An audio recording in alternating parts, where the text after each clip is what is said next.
Je suis peut-être encore trempé en blâme. Cela ne me pardonne peut-être pas encore de nombreuses erreurs. Il se peut que vous soyez amer, malheureux, parce que vous vous sentez plus coupable qu'il ne le devrait.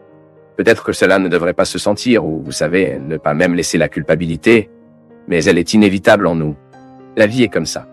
Tout le temps, nous voulons expulser ce qui nous a fait mal, ce qui nous a été pesé. Et parfois, ce que nous nous expulsions nous croit vraiment.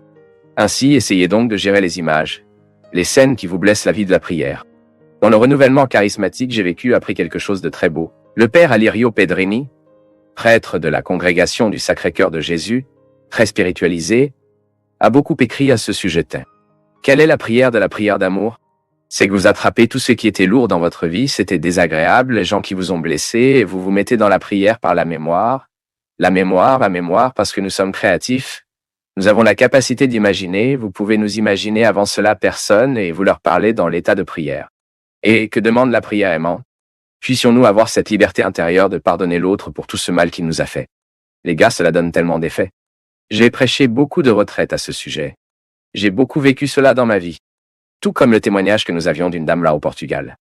Elle a dit qu'elle regardait une fois le programme de direction spirituelle, et j'ai bien regardé la caméra, et j'ai dit que vous qui êtes là, allongés, se plaignant de la vie, attendant que Dieu fasse pour vous ce que vous devriez faire, créez de la honte, tirez-vous à partir de ce lit, se lève de ce canapé, et elle a regardé sur le côté, et a dit que ce canard me parle, et s'est levée.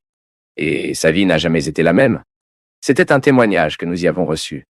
Beau, une femme heureuse, pleine de vie, qui à ce moment était pleine de chagrin, d'angoisse, de dépression et de culpabilité.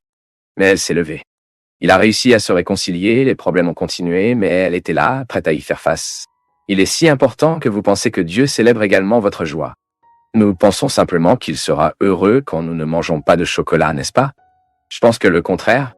Je fais aussi le sacrifice pour ne pas manger le chocolat. Ah, mais je suis sûr qu'il célèbre quand j'aime un chocolat que j'aime. Lorsque je prends un verre de vin avec un ami, il augmente également cette tasse au Seigneur.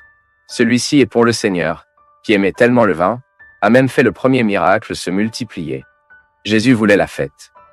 Je voulais la joie. Et puis, je voulais fermer sa coexistence avec les disciples avec un dîner. Oui.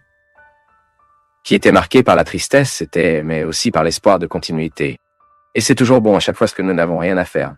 Nous vivons la paix. Nous recherchons la paix. La lutte doit être constante dans nos vies. Puis-je modifier le fait? Puis-je demander ce qui, après tout, s'est produit?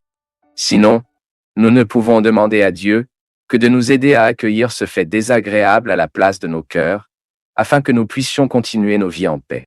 Je pense donc particulièrement que plus nous obtenons le pouvoir du regret, plus notre pouvoir de combattre pour ce que nous voulons réellement.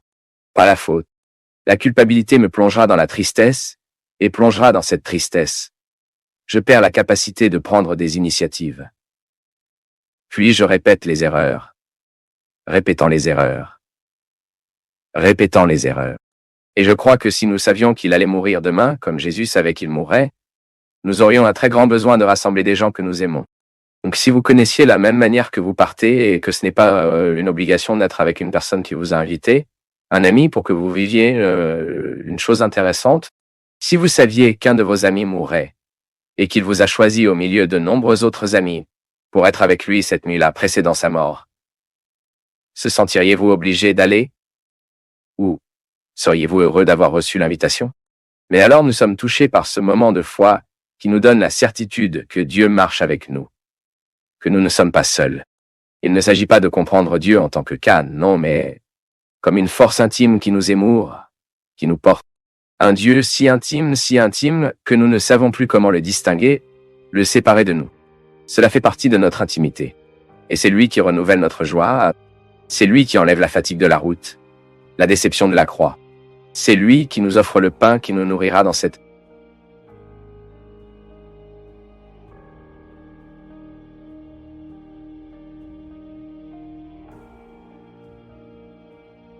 C'est un grand plaisir pour nous tous du Path of Faith d'être avec vous en ce moment.